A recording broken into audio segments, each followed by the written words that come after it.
Imagine walking through the streets of medieval Europe.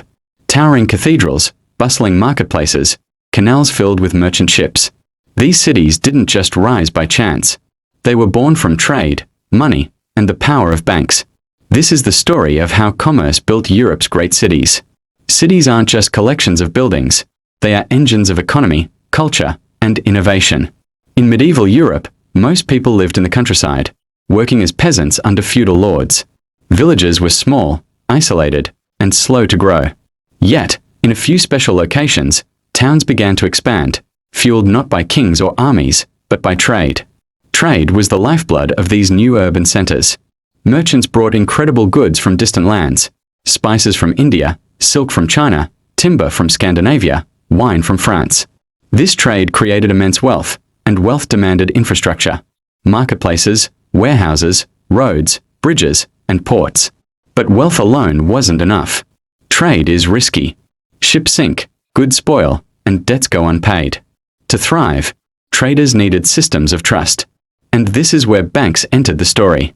The Italian city-states, Florence, Venice, and Genoa, are the perfect example.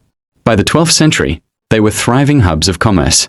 Venice, perched on its iconic canals, became the gateway between Europe and the East. Genoa controlled the vital trade routes of the Mediterranean.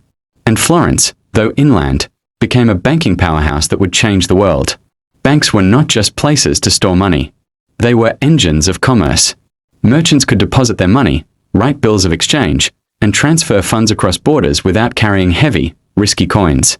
This simple innovation reduced risk, accelerated commerce, and expanded the reach of merchants far beyond their hometowns. The Medici Bank in Florence illustrates this perfectly. Founded in the 14th century, it financed everyone from local merchants to popes and even kings. The bank lent money for trade ventures, collected interest, and ensured that transactions could happen safely over vast distances. By linking trade and finance, Italian banks turned small towns into global centers of wealth and influence. Cities grew as merchants needed houses, shops, and new infrastructure. Artisans, architects, and laborists flocked to these booming urban centers. Cultural life flourished right alongside commerce. But Italy wasn't alone. In Northern Europe, the Hanseatic League created another powerful model of trade-driven urban growth. This was a network of merchant guilds spanning cities like Lübeck, Hamburg, and Bruges. They controlled trade in timber, furs, grain, and fish across the North and Baltic Seas. Hanseatic cities thrived on collective security and shared financial networks. Guilds enforced contracts, regulated markets, and pooled their resources for bigger ships and better warehouses. Banking functions emerged naturally. Letters of credit, merchant loans, and deposit systems enabled trade on a scale previously unimaginable. The result? Lübeck became known as the Queen of the Hanseatic League, not through military might, but by controlling commerce. The prosperity attracted artisans, architects, and scholars, creating vibrant urban centers.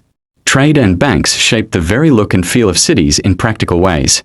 You can still see it today in the grand market squares, the sturdy stone bridges, and the tall, narrow warehouses lining canals.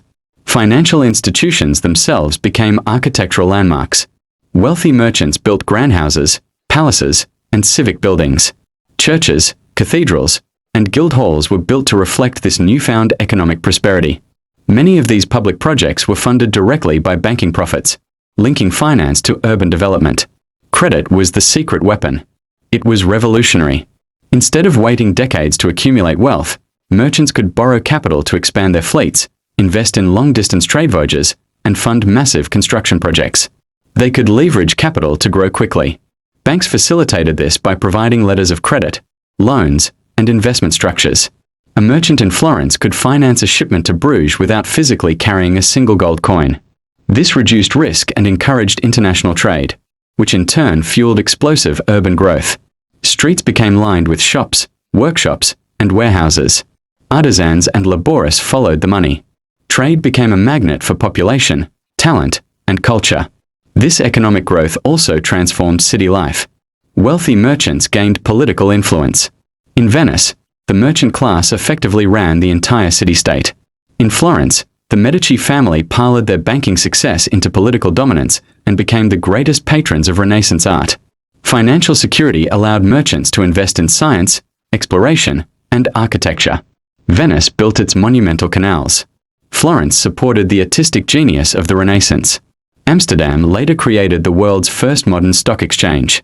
Cities became symbols of economic and cultural power. Of course, this growth wasn't without risk.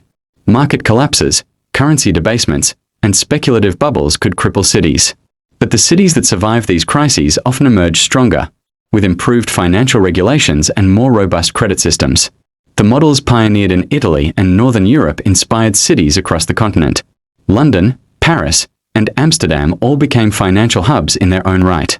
Banks and trade were no longer just local phenomena, they were engines of national power. Trade and banking didn't just build physical cities. They built institutions, culture, and the very fabric of society. Guilds, banks, and merchant associations created governance structures that influenced modern corporate law and finance. The rise of Europe's great cities was the result of a deliberate, powerful combination of trade, credit, and banking innovation. From the bustling marketplaces to the quiet palaces, from the winding canals to the soaring cathedrals, the architecture of these cities tells a story. Money, trust, and trade built Europe's urban civilization. If you enjoyed this journey into the financial foundations of Europe's cities, like, subscribe, and join us as we uncover more stories about the hidden forces of money, trade, and power that shaped our world.